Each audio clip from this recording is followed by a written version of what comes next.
Around the World in 80 Days, Chapter 18, in which Phileas, Fogg, Passepartout, and Fix go each about his business. The weather was bad during the latter days of the voyage. The wind, obstinately remaining in the northwest, blew a gale and retarded the steamer. The Rangoon rolled heavily, and the passengers became impatient of the long, monstrous waves which the wind raised before their path. A sort of tempest arose in the 3rd of November, the squall knocking the vessel about with a fury, and the waves running high. The Rangoon reefed all her sails, and even the rigging proved too much, whistling and shaking amid the squall.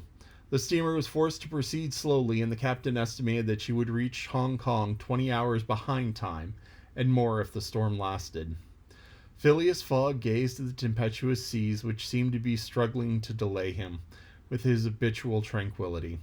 He never changed countenance for an instant, though a delay of 20 hours, by making him too late for the Yokohama boat, would almost inevitably cause the loss of the wager.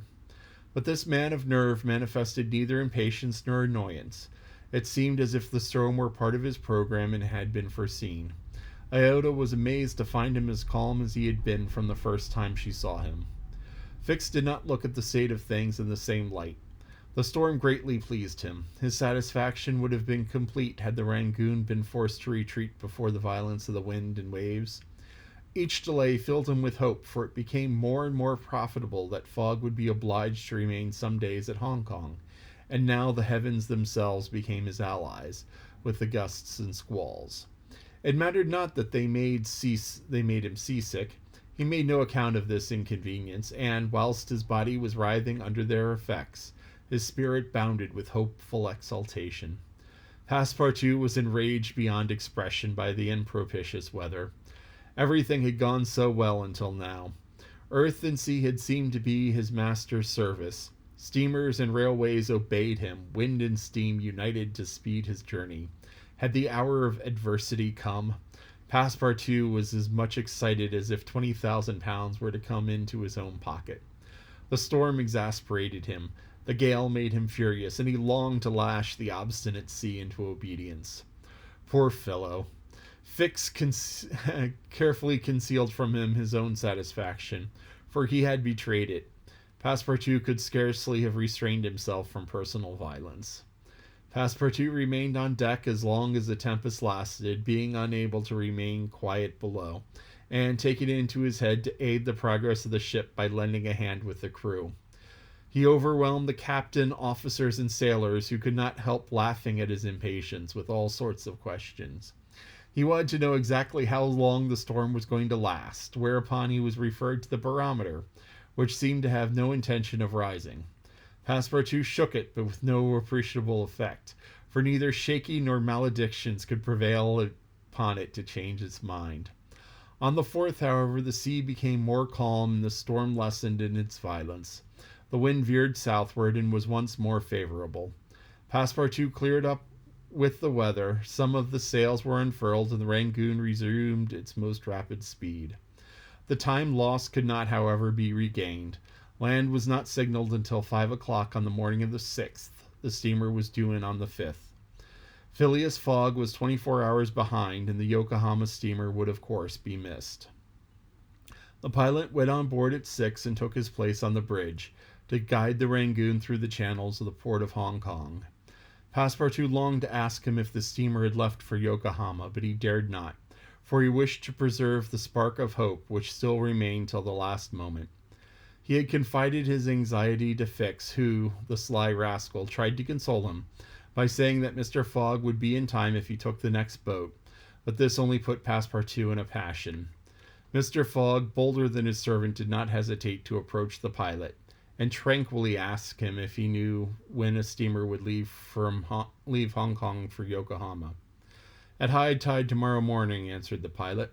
"Ah," said Mr. Fogg, without betraying any astonishment. Passepartout, who heard what passed, would be willingly have embraced the pilot, while Fix would have been glad to twist his necks. "What is the steamer's name?" "The Carnatic."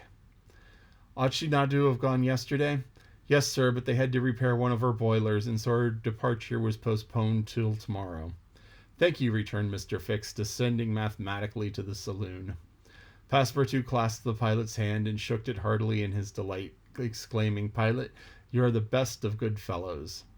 The pilot probably does not know to this day why his responses won him this enthusiastic greeting. He remounted the bridge and guided the steamer through the flotilla of junks, tankas, and fishing boats which covered the harbor of Hong Kong. At 1 o'clock the Rangoon was at the quay, and the passengers were going ashore. Chance had strangely favored Phileas Fogg, for had not the Carnatic been forced to lie over for repairing her boilers, she would have left on the 6th of November, and the passengers for Japan would have been obliged to wait for a week of the sailing of the next steamer. Mr. Fogg was, it is true, 24 hours behind his time, but this could not seriously imperil the remainder of his tour. The steamer, which had crossed the Pacific from Yokohama to San Francisco, made a direct connection with that from Hong Kong, and it could not sail until the latter reached Yokohama. And if Mr. Fogg was 24 hours late on reaching Yokohama, this time would no doubt be easily regained in the voyage of 22 days across the Pacific. He found himself then about 24 hours behindhand, 35 days after leaving London. The Carnatic was announced to leave Hong Kong at 5 the next morning.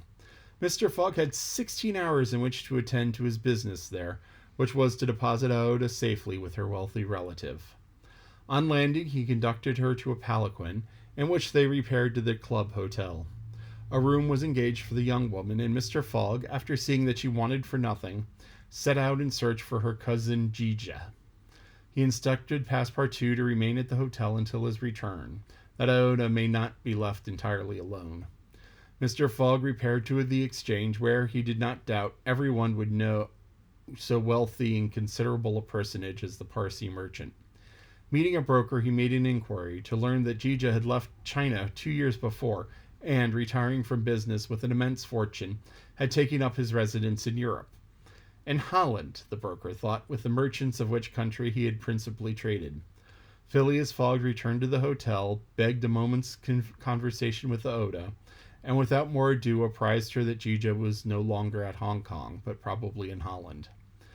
Aouda at first said nothing. She passed her hand across her forehead and reflected a few moments. Then in her sweet soft voice she said, What ought I to do, Mr. Fogg?" "It is very simple," responded the gentleman. "Go on to Europe." "But I cannot intrude." "You do not intrude, nor do you in the least embarrass my project. Passepartout, Monsieur, go to the Carnatic and engage 3 cabins." Passepartout, delighted that the young woman, who was very gracious to him, was going to continue the journey with them, went off at a brisk gait to obey his master's order. This is the end of chapter 18. So, at the end of the last chapter, I mentioned how, Passepartout thought, if this were an American steamer, it would have gone so much faster. It might have blown up, but it would have been so much faster. There are a lot of semi-current events that get referenced in Jules Verne's novels. There was an American steamboat called the Sultana right at the end of the Civil War. And this riverboat was loaded heavy with soldiers returning home from the war. And in order to make better time, the captain of the Sultana had the safety release valves of the boilers tied down. Because the way a steamboat works is you have a bunch of water in a tank and you heat it up. As you heat it up, it boils and the pressure increases. Now, anybody who's rational puts a little safety release valve on there. Because if the pressure gets too high in the boiler, it's going to get out somehow. Now, if you have a little safety release valve, the pressure gets out through the safety release valve, and you keep it from being 200 psi, 400 psi, 1000 psi. Pounds per square inch, it's a measure of pressure. Kilobars or millibars. Millibars are a good, better use. Anyway, so you have pressure, psi, and you'd have the safety release valve. So the engineers who design these things make the boilers, put the fire set it up for the fire to go under the boiler. And they put a release valve up at the top of the boiler so that if it gets too hot, steam gets out of the boiler and keeps the pressure down. And essentially what it is it's a plug with a spring and a weight on top. And when the pressure gets high, the plug lifts up. And if the pressure drops and steam escapes through the hole and pressure drops, the plug goes back down. Nice simple thing. But what the captain of the Sultana did was he strapped down the safety plug, which kept the thing from going up, which kept the steam inside the boiler. And because the steam was inside the boiler, it could turn the wheel faster because you have more pressure turning the wheel. So it could turn the wheel faster, but the pressure built up higher. And as I said, the steam is going to get out somehow. If you're not releasing it through the safety valve, then what can happen is the boiler can split. So the Sultana had been going for a while, and the captain had been tying this down for a while, and they'd fired up the boiler really, really hot because they wanted to get every little bit of speed they could. And it exploded. And it was the greatest maritime loss of life for a long, long time. 2,000 people died on this boat because it was loaded heavy and it just up and exploded in the middle of the Mississippi. So that was the Sultana. And the story is kind of exciting right now, what's happening. And Aoda's going along with Fogg and Passepartout, and Fix is probably going to be traveling along with them. So they have 4 people. I wonder if they're going to pick up 5.